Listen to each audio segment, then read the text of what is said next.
and welcome to FutureSight Behind the Build.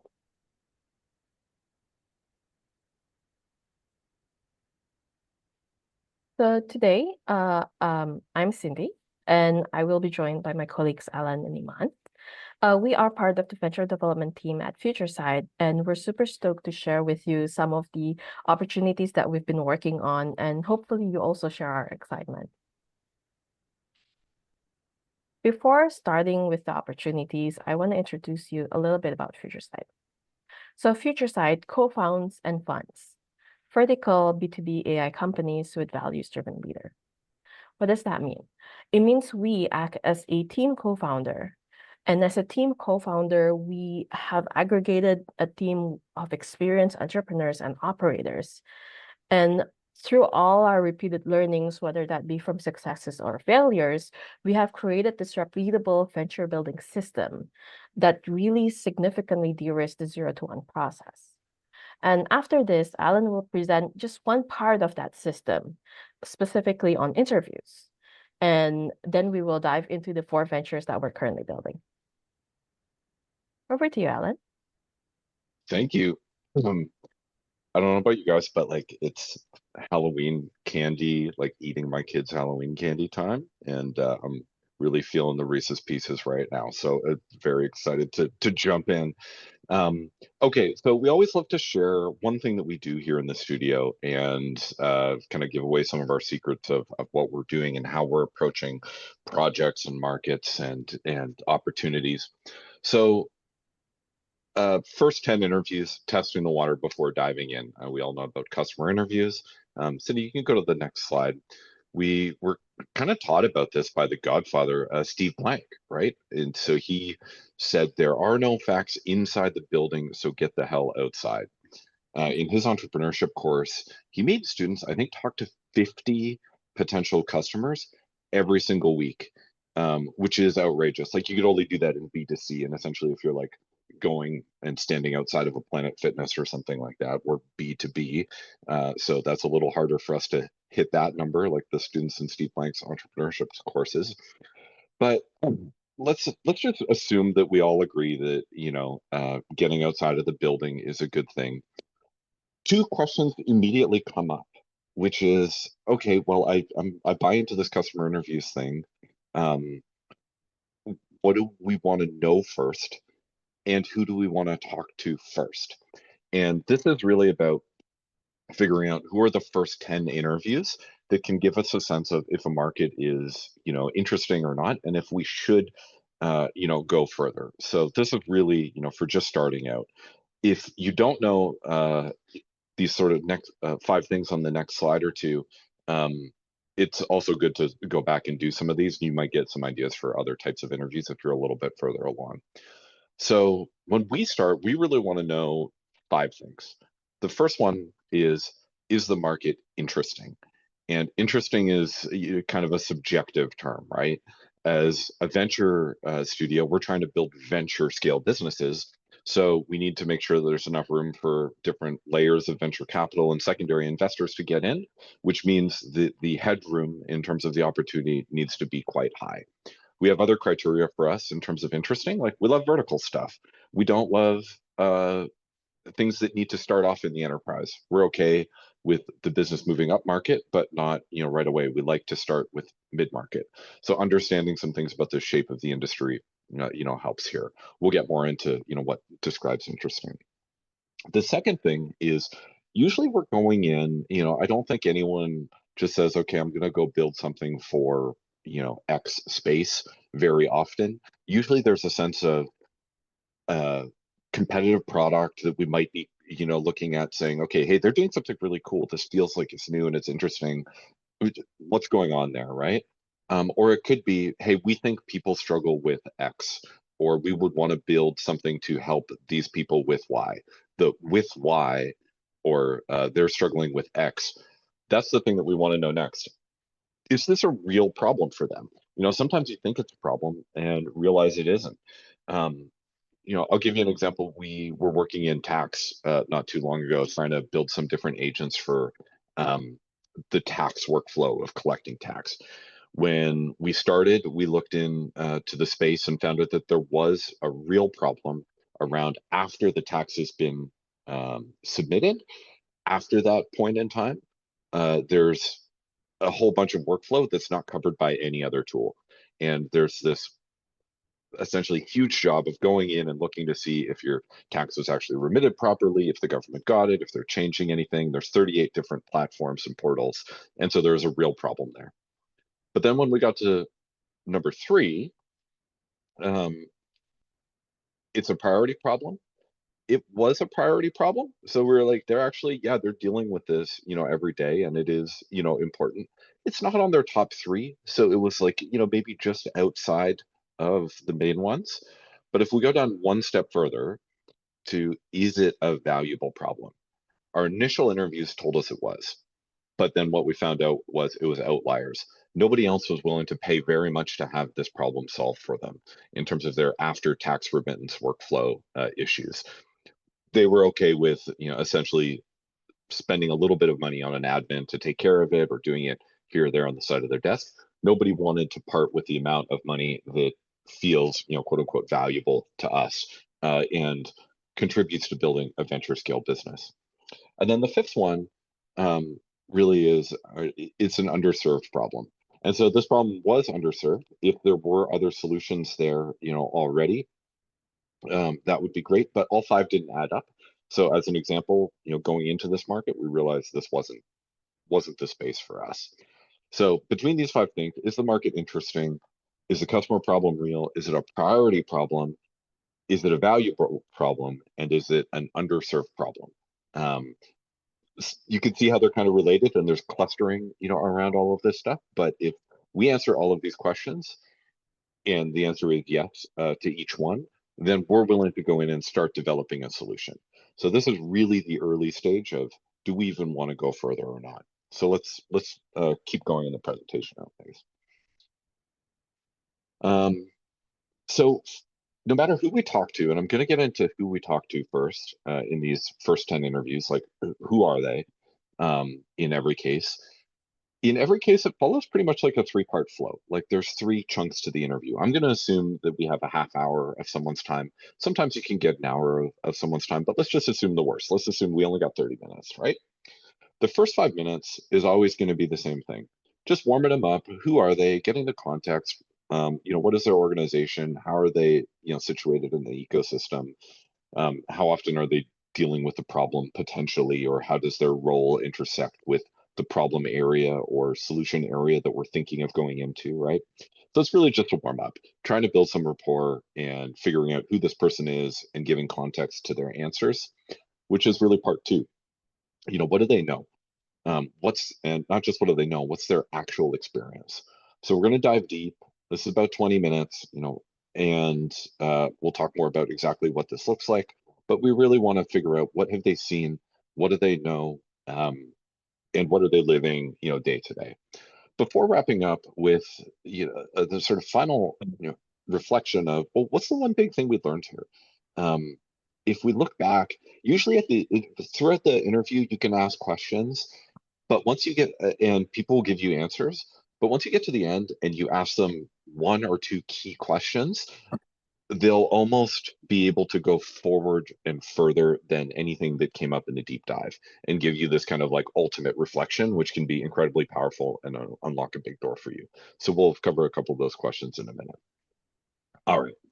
So who should we talk to? This is the next, question. So let's say we're talking to 10 people. I think you should be talking to 5 customers. I think you should be talking to, 2 or 3 SMEs and 2 or 3 competitors. SME being subject matter expert. This is, someone from the space. Maybe they run a podcast. Maybe they have a paid membership group. Maybe they're a consultant. Maybe they're a professor or someone teaching on this. Maybe they wrote a book, right? Like it could be, it's just somebody who is out there posting on LinkedIn essentially about this stuff, and they really want to talk about it. Well, that's a great person to message and say, hey, can you tell me everything you know about this market? Because they already want to talk about it, and they're trying to meet and talk to people. They're also trying to meet and talk to people about it. The customers, this one's a no-brainer, right? Like this is where Steve Blank started off, and his entire methodology was called customer development for a reason, is that we were developing software with customers, right? That's a sort of genesis of the name. Um, this is a no-brainer. There's segments in there, right? Like we've got users and we've got buyers, and we might not even know which one is which to start. So let's just try to talk to 5 customers. You could very quickly run into a problem where you realize you talk to 3 customers and they're all completely different segments and they don't have anything in common. And you didn't really understand this before going into the space. This is normal. It just means you're probably going to have to talk to more than 10 people with your first 10 interviews. Maybe for each one of those segments you talk to, you need to schedule 2 or 3 more interviews, with each of those segments. And then the last piece is competitors. And so we could have subject matter, or sorry, not subject matter. We could have be booking demos with other products. We could be booking demos with other services or consulting, services, kind of solving the same problem. We could be talking to ex-employees of those companies rather than trying to talk to the company directly who used to work there. And then third, any graveyard companies. And we've given a talk about graveyard companies before and how much there is to learn from them. So these are the 3 groups: customers, subject matter experts, competitors, and roughly the configuration in terms of number of people we want to talk to at the very early stage. So let's talk about customers and the type of questions and learnings that we're looking for from them. So first, what do we want to know? There's really 3 main learning goals. Is it a real problem? Are they dealing with it? Is it an important problem? How are they solving? And you could see that as if you ask them about the problem, after tax remittance, how high up on your list of priorities is this? Is this, a number 1 priority, 2, 5, 15? Is this like refinishing the deck? Like it's important, but you're never going to do it. Like it's always going to be further down your list of chores and you just never get here. Or is this one of the things that's at the top? Like I have to take out the garbage every week, right? How are they solving this problem today? So this is really interesting because you can get at, okay, well, how strong is the competition to some extent, right? If they have, it speaks to the underserved part, and that's what we ultimately want to understand from this. Are they doing it themselves? What is the workflow? What are all the different platforms and tools they might be using to do it? Have they built anything themselves? Is there one product that's like dominating their day? Are they happy with that product? Are they not happy with that product, right? And ultimately we want to understand and sort of figure out, okay, well, now that we know all of that stuff, we want to build an understanding of, is this underserved or not? And sometimes customers will tell you directly, like when we went into tax, we were looking at it first from the perspective of tax remittance. And what we found out was the competition was really strong. This was a very well served problem area. We didn't need to go in and build a solution there. The after tax remittance was something that we kind of found along the way, but then realized it actually wasn't a valuable enough problem to work on. So we've got the key learning goals. What does the workflow, the 3-part flow look like for this type of interview? First, you want to ask about their background. Whoops, I think we got the wrong building block here. I cut and pasted this wrong. Sorry, Cindy. But basically, we want to ask them, what is their role? What's their who is their customer, etc. We want to figure out how they interact with the problem within their company. If they're a CFO, are they dealing with this tax issue, or are they outsourcing it to someone else predominantly it's a bigger part of their day? The second is around the workflow and volume. So you want to find out, like, is this an everyday problem? Is this an every week problem? Or is this an every month problem? And every time it comes up, where are the pain points? Okay, if we get this job done well, what are the success criteria? It needs to look like X, Y, and Z. We need to know what we're aiming for, right? In terms of the minimum bar. And then, how much are they spending on that internally in terms of their own resourcing as far as time, and what is the, cost of that time, depending on whose role it is? Is this CFO time, or is it outsourced to Philippines admin time, right? Very different price, even if the hour might be the same. And then, any costs for external software that they might already be spending on. Are they spending $5,000 on a month on software, 10,000, or $50 a month on it today? And then at the end, asking a couple of magic wand questions where to say, okay, we've had this whole conversation and I just want you to think back on what we've talked about. If I could only do one thing for you, if I had a magic wand and I could wave it and your life changes in some way, what would you want to see differently?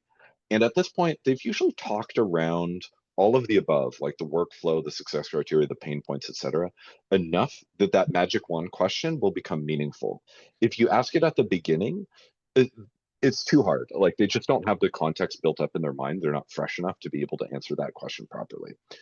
You could say, hey, I'm going to give you unlimited team. I'm going to give you, if you could just hire 1,000 people tomorrow for 1 cent a minute, what would you have them do? Right? That can be a great indicator of undone work. And of course, with AI, that's something we're very interested in. One wish, etc. So that's customers and what we want to talk about with them. There's lots more nuance to this, but high level, these are the big blocks. Next, if we're going to SMEs, what do we want to learn from an SME? And again, I've shared with you some of the different groups that this might be. What we really want to understand from them is they're not one customer. They have insight into multiple customers. So while one customer's experience may vary, an SME is giving you more of an aggregate view, right? So it may be less specific. Well, it will be less specific to specific exact customers, but it will be essentially more of a synthesized set of learnings already. There's positive and negatives to that. At this point, it's a positive because we don't know much about the market. We're going into it, early. So understanding who are the big players here, what are the processes, what are the incentives, what does pricing look like here? That's the sort of most important stuff. Usually they'll have an opinion on where this market is going. So that's, question 2. They've seen it all. They've been thinking about it. They have a sense of where the market is heading. That's useful to know as well.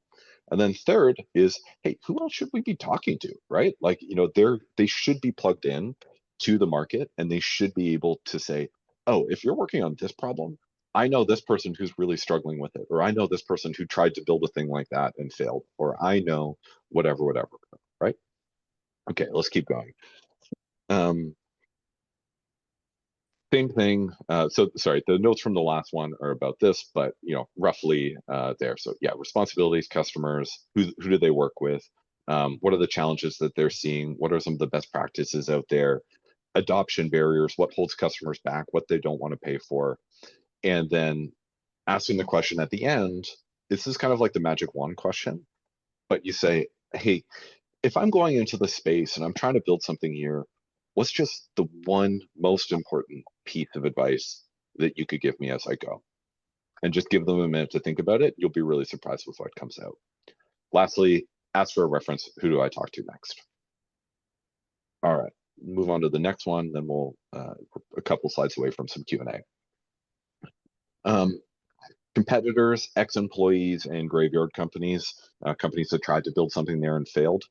What we really want to learn about is, the existing solutions. What is their feature set? What are they doing? From the conglomerate of those, we can figure out, what the white space, might be. We can figure out if it's hard tech to build or easier tech to build. We want to know about their buying behaviors. Is the customers, does it take 6 months to close a deal? Do most customers close? Are they hard to reach? Do they always close if there's, a recommendation from whatever? We're looking for those secrets around buying behaviors. And also like what goes wrong, once something sells, okay, so you go in to solve this problem. What usually goes wrong when you start an implementation? You can learn a lot from ex-employees on this one, especially. Competitors may not want to tell you this right up front. And then the third, you might get some sense of who else to talk to with competitors as well. They can also often point to other products if you get the sense that you might be missing something, or another player in the ecosystem who's worth talking to. Pretty much same stuff as before. Actually, I may have copy and pasted this one wrong too, Cindy. Sorry about that. But essentially, we want to, understand, let them know who we are and be as honest as we can about who we are, especially if we're talking to a competitor and a salesperson, right? We want to understand what are the features that we're looking at here, what matters most to customers. We want to find out, especially if we're talking to an ex-employee, some of those buying behaviors and what really worked and what didn't. You'll get a very different story from a marketing site or a demo than you will from somebody who used to work at the company. They're going to be willing to tell you, yeah, we always made this promise, but our customers were churning constantly because we just couldn't deliver on it. And then that gives you a sense of, wow, if we tried to solve this problem, are we going to be able to do any different? Or, so on and so forth. And then really getting them to reflect on what is the most valuable piece of the offerings out there. What do they really love? And what's the most missing piece that can be, extremely valuable here. All right, let's keep going. I want you guys to understand how this, sort of fits in and why this is so important. You can build a list of all the things that need to get done in building a startup, and you realize that everything needs to get done. You need to figure out the pricing, and you need to figure out the go-to-market, and you need to figure out how the product gets built, right? Like there's this huge list, but only a few things need to get done now. And sequence matters way more than we think. If we start in the wrong point in the sequence, we could be way off, and we're usually creating waste. And every day that we spend working on something like that, or even every hour, it can be really, really bad from the overall success of the project space. So sequence matters more than we think. And this is really about what are the things we really need to learn and really need to know to make us feel like we're comfortable going into this market. All right, I think we've got one or two more slides here. I just wanted you guys to understand, like, okay, if we've got 10 interviews that help us understand if we want to go into a market, then we probably do the next set of interviews on really understanding the details of the requirements of the customer's problem. We don't even bother doing this if the first 10-ish don't really come through positively. And then after that, we would go into looking at, okay, if we're putting together a version of a prototype of a solution, how does it sit with them? Version 2, version 3, version 4, 5 interviews, you can learn enough to see if something's going to work. 5 interviews, you can learn enough to see if you need to make changes. If you do 3 rounds of that, you should be in a position to have a very rough product that you can then try to start selling. Imagine you now have 15 quote unquote sales interviews where you're demoing this thing that hopefully by the last 5 of those, these ones here, hopefully by the last 5 of these interviews, customers are looking at this and starting to say, hey, this is pretty cool. Like, do you guys have could you talk to my IT guy? Or like, how much does it cost? When you start hearing that, that's a good sign that you could just jump here. And now we're going into sales mode. We're trying to get them to actually buy into a pilot program of sorts. So to just give you context, none of this stuff matters. This is all super interesting. This is all really fun. But if we don't get through these first 10 interviews, none of it matters. So Cindy, do we have any more slides on this one? I think we're pretty much there. Maybe there's a wrap-up I think we can be open to 1 or 2 questions. Okay, thanks for listening to that, guys. If there's any questions about this or you want to talk about it, we've got a few minutes for that before we talk about some of the specific ventures that are further down the pipeline for us. You can throw them in the chat or just pipe up. We're a small group. Hi there. Alan, thank you so much for your talk. This was very insightful as an entrepreneur in a tech startup. Can everyone hear me? Yeah, we can hear you. Amazing. So a little bit of my background. I've been building an ecosystem map for compliance and early KYC going back to 2000 to the Patriot Act.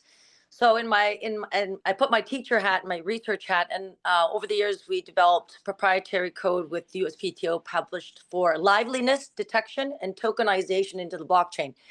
And I kind of went down the rabbit hole with getting published with Department of Homeland Security Chief of Staff Michael Chertoff and Janet Napolitano for reading and correlating some of the, as you say, where's the pain points, the efficiencies and deficiencies within the Department of Homeland Security's citizenship and immigration processes, taxation, fraud, and how follow the money, follow the crime led me down this deep rabbit hole.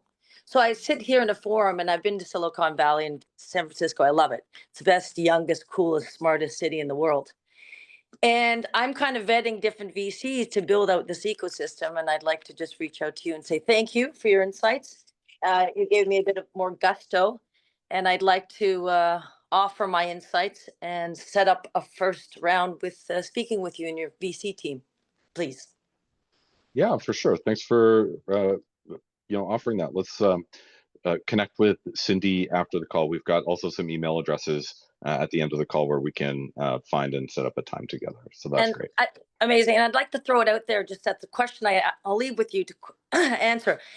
Where does the credit bureaus fail in authenticating people in the future of KYC?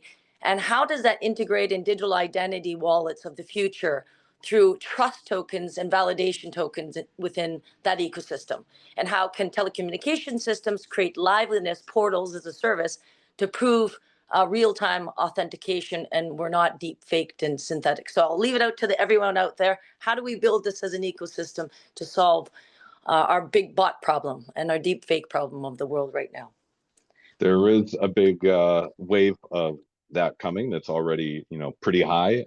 If it's not already, up to our ankles, it could be a lot further. For us, I'm not even going to try to answer the question because I haven't done these 10 interviews.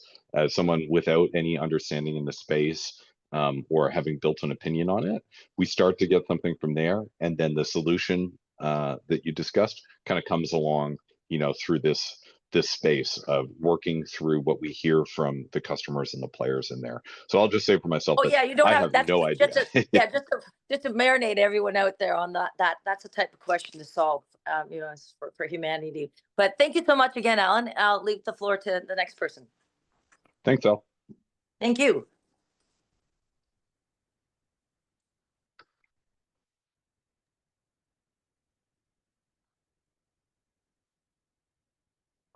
All right, well, if we're good and nobody wants to chat about this further, we can just jump on to the next section, unless I cut somebody off, excuse me. It's okay, that was me. I just wanted to remind anyone you can always send your question just via chat anytime. If you kind of like marinate and like, wait, I have a question for Alan, just feel free.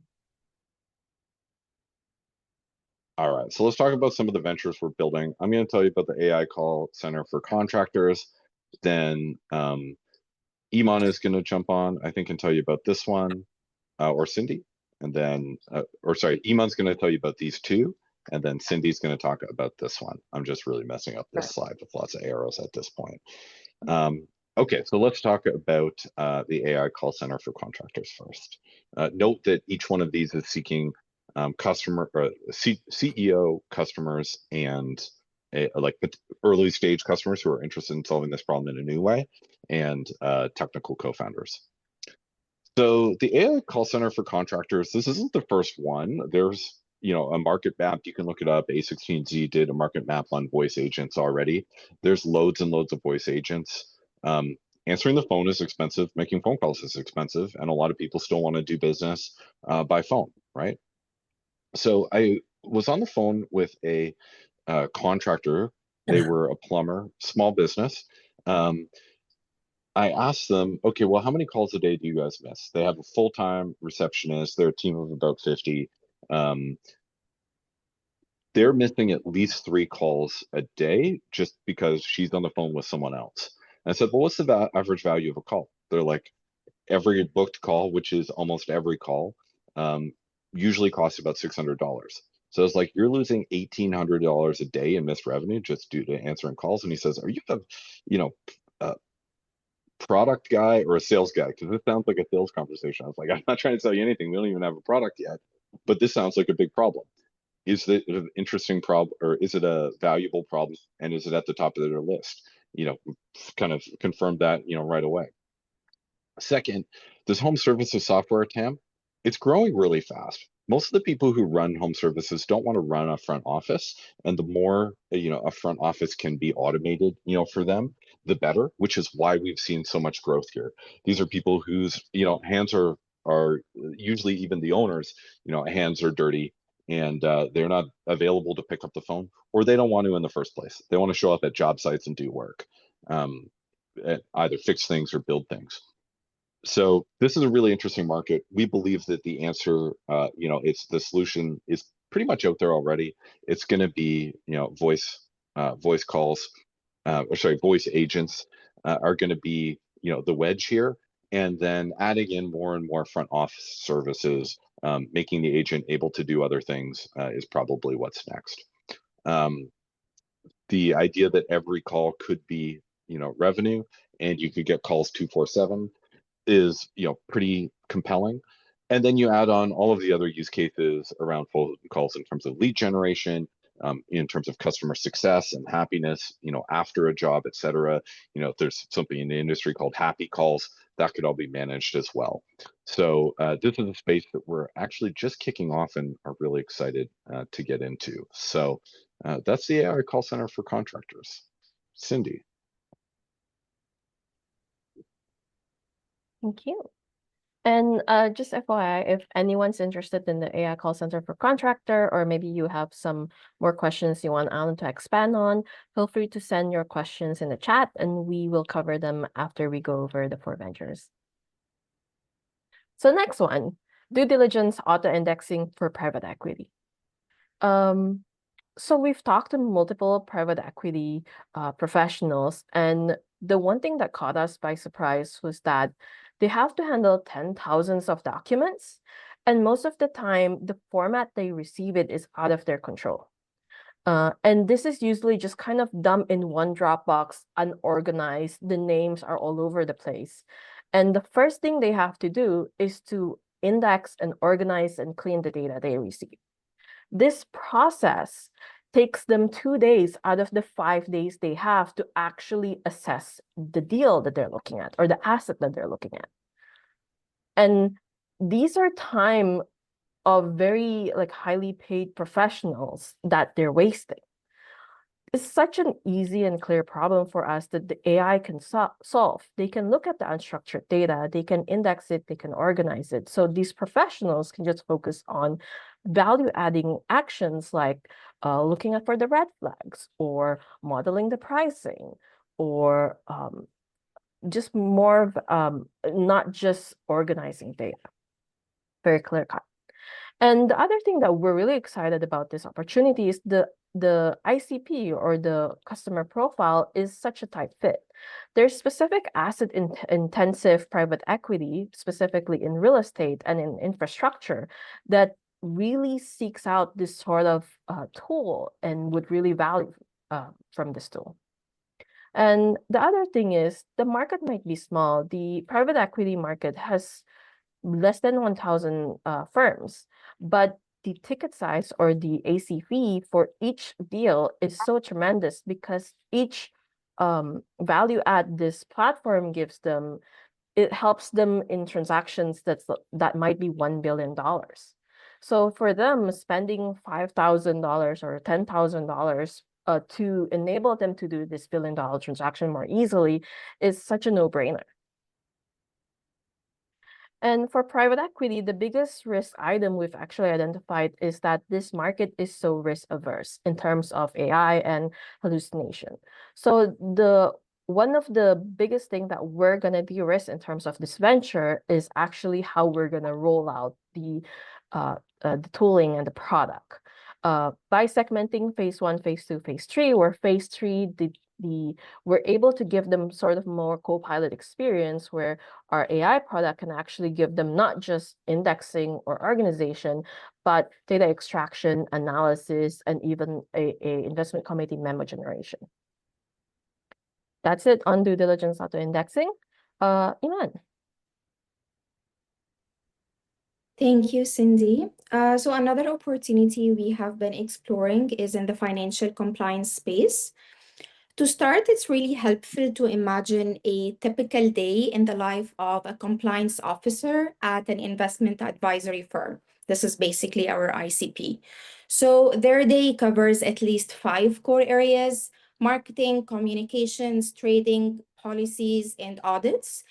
So they could start with a pile of marketing materials, ads, presentations, social posts, all needing manual review to ensure that every single word meets SEC and FINRA rules. SEC and FINRA are the 2 main bodies that govern investment firms in the US. So talked about marketing review, then they move on to reviewing employee communications across email, Teams, Slack, checking for any potentially misleading or risky content.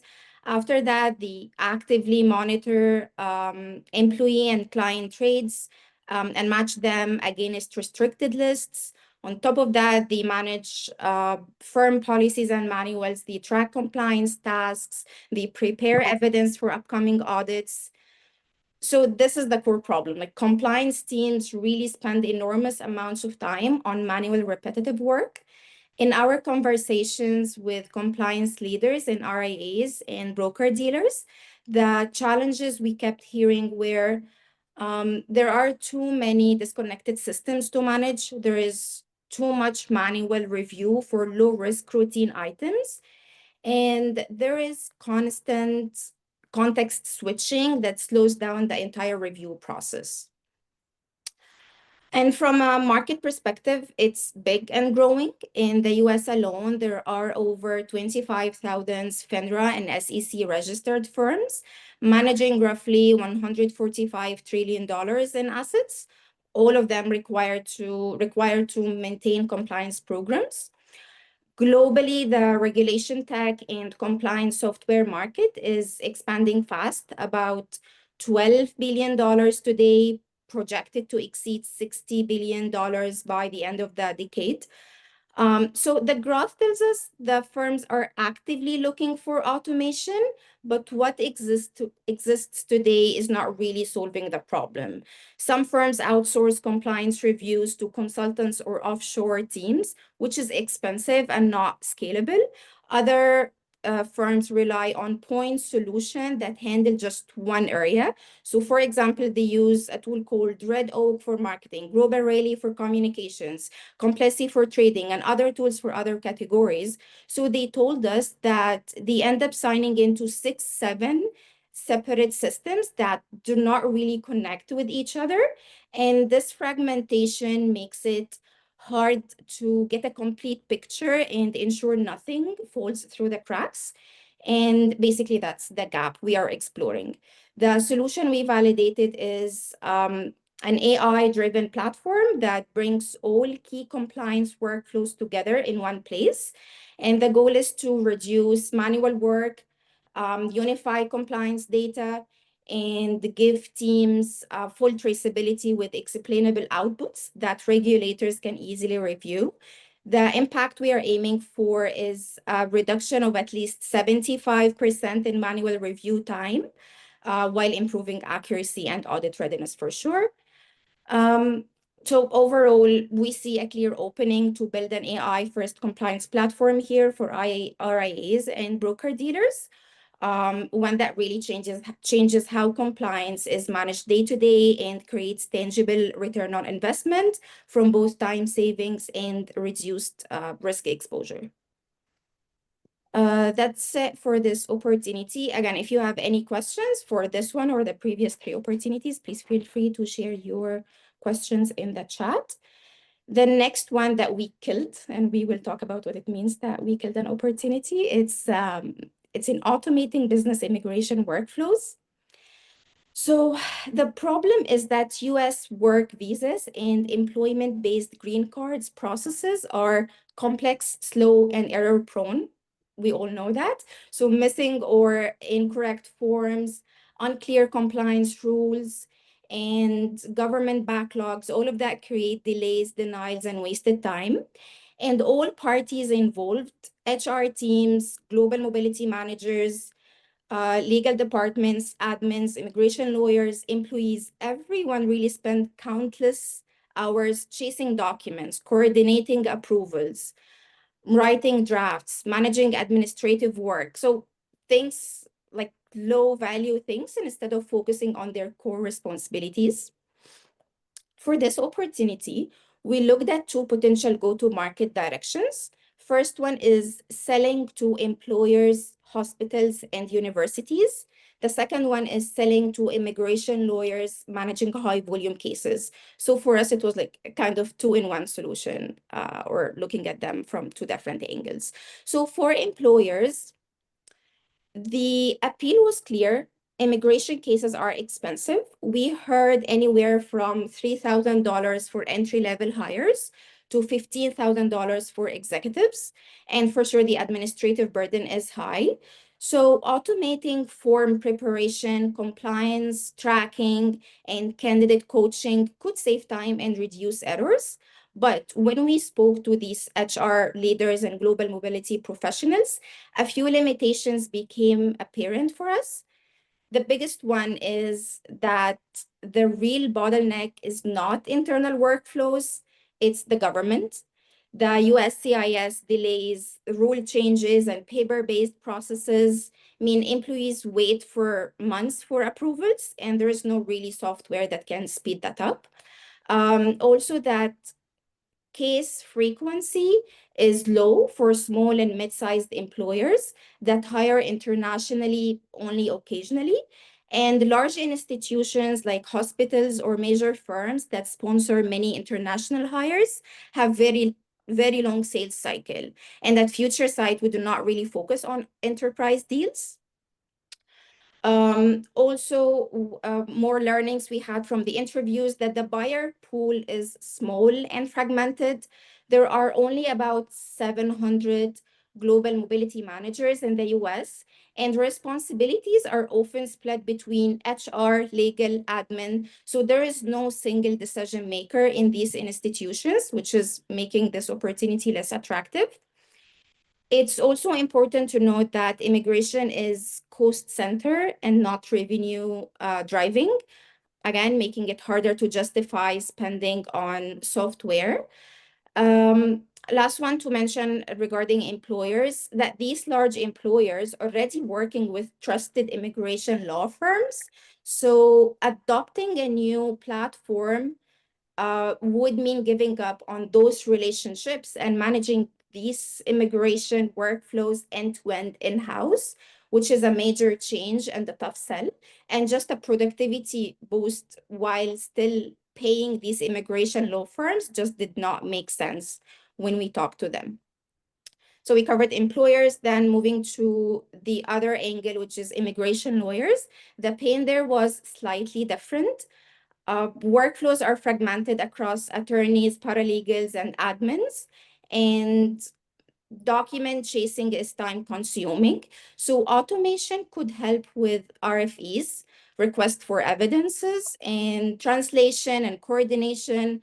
But same thing, when we talk to lawyers and when we talk to different people in these immigration law firms, we learned that or we kept hearing that existing case management tools are good enough. They already handle drafting, tracking, and calendaring. Also, the market is small and fragmented. There are about 19,000 immigration lawyers in the US, but 40% of them are solo practitioners with limited budgets. And another 15 to 20% work at the top 20 firms. So like with this, it's already 60% of the market that are not addressable for us and out of reach if we avoid the enterprise and solos. So there were no enough mid-market for FutureSight. So after exploring these angles, it became clear that this opportunity is not strong enough to pursue further. The market is small, it's fragmented, the existing tools are good enough already. The pain points are more of features, not really a standalone product. And critically, that no software can address the main source of delay, which is the government processing time. So we made the decision to kill this opportunity and focus our efforts elsewhere. One last thing to add here, that the key takeaway for us from this was, even when a workflow seems painful, it's really important in these first 10 interviews that Alan talked about to validate whether the pain is addressable, frequent enough, and that it translates to a meaningful ROI. In this case, the answer was no. And that insight saved us from investing in a long and complex path with limited upside. And it's crazy too, because like if you look at this, it's a no-brainer from a technology perspective, right? Like this is, if if all we did was think about, well, what AI products could we build and what jobs could be automated with AI, you would look at this and say, it's a no-brainer. There's a bunch of forms, there's data that needs to be collected from places. You cut stuff out from one place, you put it into the form based on what it is. It's not rocket science, or at least a large portion of it isn't. You would want to build a business here. But then when you looked at all of the other factors that Iman just talked about, it's not worth doing, right? Like, it doesn't make as much sense. So there we go.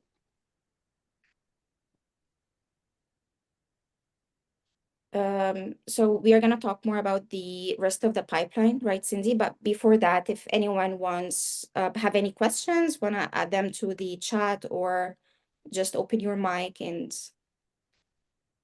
go ahead, you can. Alan, I'll leave you to handle questions from the chat.